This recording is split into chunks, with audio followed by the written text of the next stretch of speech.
ვიდრე ვიდეოს ყურებას დაიწყებდით, გამოიწერეთ არხი, რათა არ გამოგრჩეთ შემდეგი სიახლეები. ქართველი ადამიანი ოდითგანვე სულიერი საუნჯის მოპოვებისათვის ზრუნავდა. ჩვენთვის ქართველობა ქრისტიანობასთან იყო გაიგივებული. ამიტომაც შეუდრეკელი და თავდადებული ქართველები ყოველთვის მრავლად ჰყავდა ჩვენს ქვეყანას. ქართულ მიწას ხელი რომ მოუჭირო, სისხლი გამოუვაო, უთქვამს ჩვენს წინაპარს.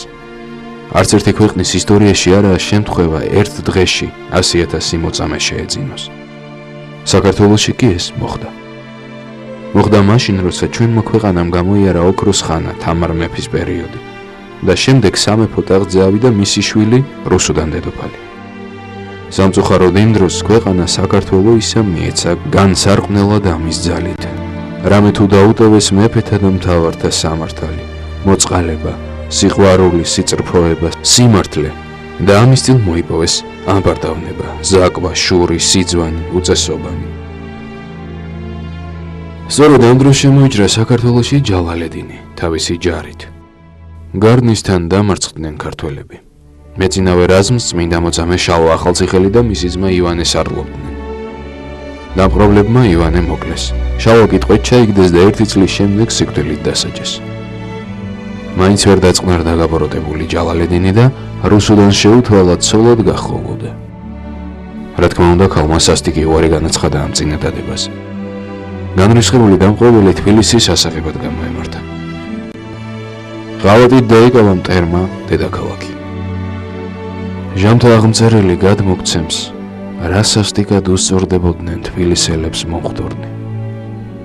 ჩვილნიცა ძუძუთაგან დედისათა აღიტაცნიან და წინაშე დედისა ქვაზე და დაანარცხიან და რომელსამე თვალნი წარცვივდიან და რომელსამე ტვინი დაეთხიის. თბილისის ქუჩები და მტკვარი გვამებით აივსო. ყვირილთა და ზახილთა და ვაებათა, საზარელთა ხმათაგან იძროდა ქალაქი ყოველი. ჯალალედინმა სიონის ტაძრის გუმბათი მოარღვევინა და ზედ თავისი ბილწი საჯდომელი დადგა. შემდეგ მისი ბრძანებით ტაძრიდან გამოასვენეს მაცხოვრისა და ყოვლადწმინდა ღვთისმშობლის ხატები. მტკვარზე გადებულ ხიდზე დაასვენეს და ქალაქის მკვიდრთ უბრძანეს დაადრგუნვა პატიოსანთა ხატთა და დატევებას ჯულისა. ვინც ბრძანებას არ შეასრულებდა, თავის მოკვეთით ემუქრებოდნენ. ქართველებმა ხატების შეურაცხყოფას მოწამეობრივი სიკვდილი არჩიეს.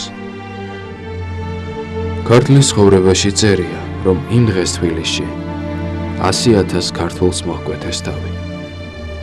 ეს მოწამენი სულიერი ლაშქარია საქართველოსი, რომელნიც ზეციური საქართველოდან ლოცულობენ ქართველი ერის სულიერად გაძლიერებისა და ჩვენი ქვეყნის გამთლიანებისათვის.